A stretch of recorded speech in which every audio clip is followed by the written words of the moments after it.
माझी अभ्यास करण्याची पद्धत आणि माझी अभ्यास करण्याची स्ट्रॅटर्जी आणि त्याचबरोबर मी कोणते सोर्स यूज करतो ते तुम्हाला मी दाखवतो. अभय सरांनी आणि आर के सरांनी सेम एकच कमेंट केली होती की सर तुम्ही PYQ साठी कोणते बुक्स वाचता किंवा कोणते बुक्स घेतले आहेत तुम्ही आणि सोर्स लिमिटेड सोर्स कोणते ठेवले आहेत ते आम्हाला सांगा. तर ते तुम्हाला मी दाखवतोय. तर सर्वात पहिले मी तुम्हाला माझ्या नोट्स दाखवतोय जे की मी लोकसेवा अकॅडमीच्या यूज करतोय. अप्पा हातनुरे सरांच्या नोट्स आहेत, खूपच चांगले आहे. आणि मी ह्या नोट्सवरतीच थांबण्याचा तुम्हाला मी एक कारण दाखवतोय. कारण जे मी एक्झाम देऊन आलो होतो कंबाईनची आणि राज्यसेवेची, तर मी पहिले हे ट्राय करत होतो की म्हटलं चला आपण जे सोर्स यूज करतोय त्यामध्ये जे प्रश्न आता नवीन एक्झाम येणार आहे ते विचारले जातील का.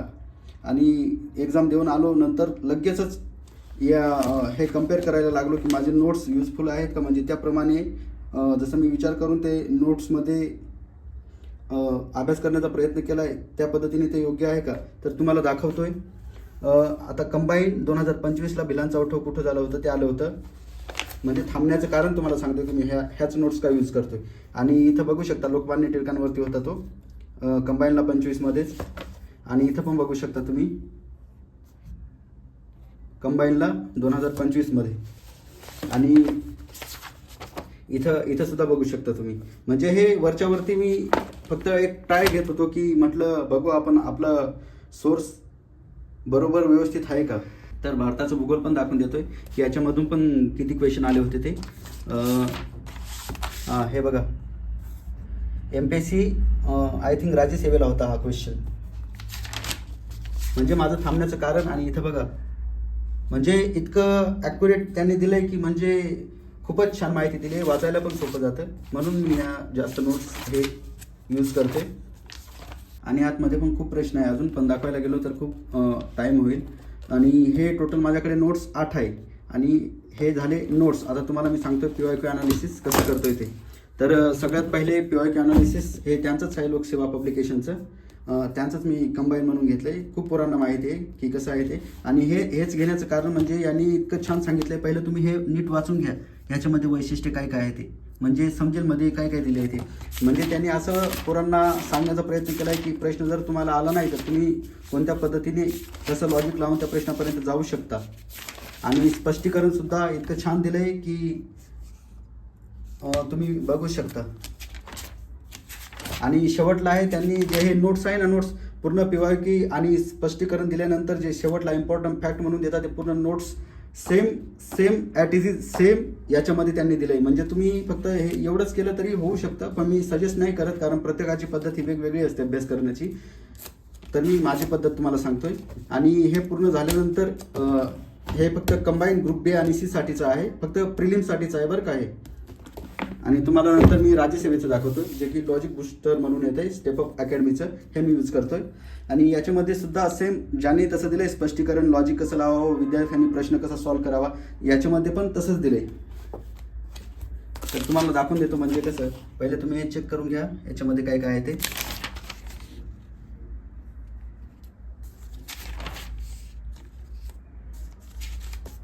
म्हणजे खूपच छान आहे. यांनी सुद्धा स्पष्टीकरण दिलं. आणि इथं बघा त्यांनी लॉजिक देण्याचा प्रयत्न केला आहे की आपण प्रश्न कोणत्या अप्रोचने सोडवावा. खाली स्पष्टीकरण दिलेलं आहे पूर्ण. म्हणजे स्पष्टीकरणच तुम्ही बघू शकता जसं की आपल्याला ते नोट्सच्या स्वरूपात भेटतंय.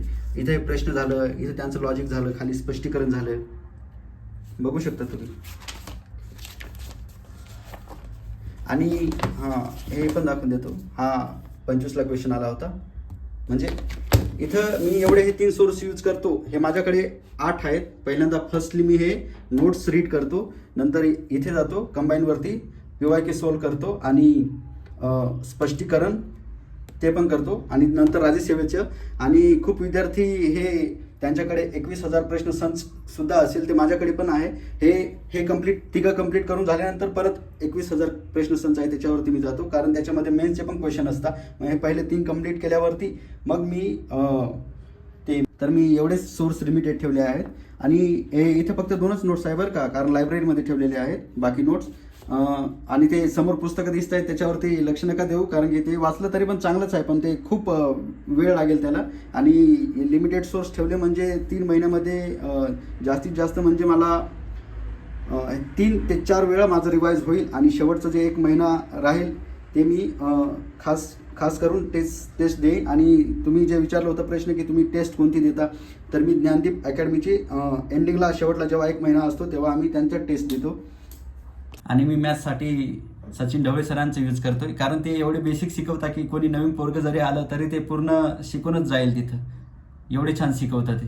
आणि माझी एक कमतरता आहे की जे करंट अफेअर आहे ते मला सुचत नाही, कारण त्याच्यामध्ये मी खूपच वीक आहे. तर तुम्ही सांगू शकता, म्हणजे सजेस्ट करू शकता मला की तुम्ही हे नोट्स करंट अफेअरसाठी हे फॉलो केलं तर म्हणजे आउटपुट भेटेल, तर तुम्ही मला नक्कीच सांगू शकता. आणि एका ताईची कमेंट होती की सर तुम्ही कोणत्या पोस्टला आहे, तर मी कोणत्या पोस्टला नाही, मी तुमच्यासारखाच एकदम सर्वसाधारण माणूस आहे. मी पण तुमच्याप्रमाणेच तयारी करतोय.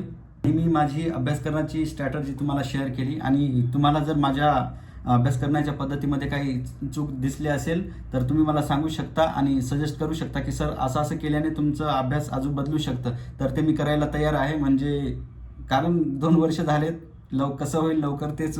आणि एका दादाची कमेंट आली होती की भावा तू अभ्यासच कर, यूट्यूबला कशाला आला. तर भावा मी यूट्यूबला याच्यासाठी नाही आलो, कारण की मी स्वतः कितीतरी ठोकर खाऊन इथपर्यंत आलोय. म्हणजे 2 वर्ष मला लागले अभ्यास कसा करावा हे समजण्यातच. तर माझ्यासारखी इतर पोरांची चूक होऊ नये म्हणून मी यूट्यूबमध्ये आलोय. कारण 90% लोकांना जरी डायरेक्शन माहीत असेल, पण कदाचित 10% लोक तरी माझ्यासारखे असतील की त्यांना डायरेक्शन माहिती नाही, तर त्यांच्यासाठी हे युजफुल होऊ शकतं. आणि ह्या व्हिडिओच्या माध्यमातून मी खरंच सांगतो, तुम्हाला रिअल एक्सपिरियन्स स्ट्रगल तुम्हाला मी एक्सपिरियन्स करायला देईल.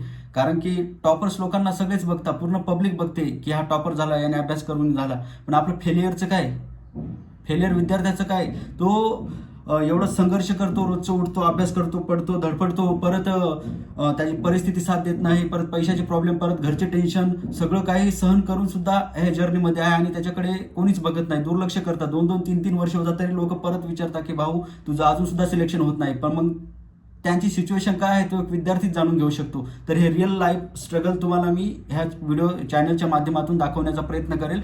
तर नक्कीच माझ्यासोबत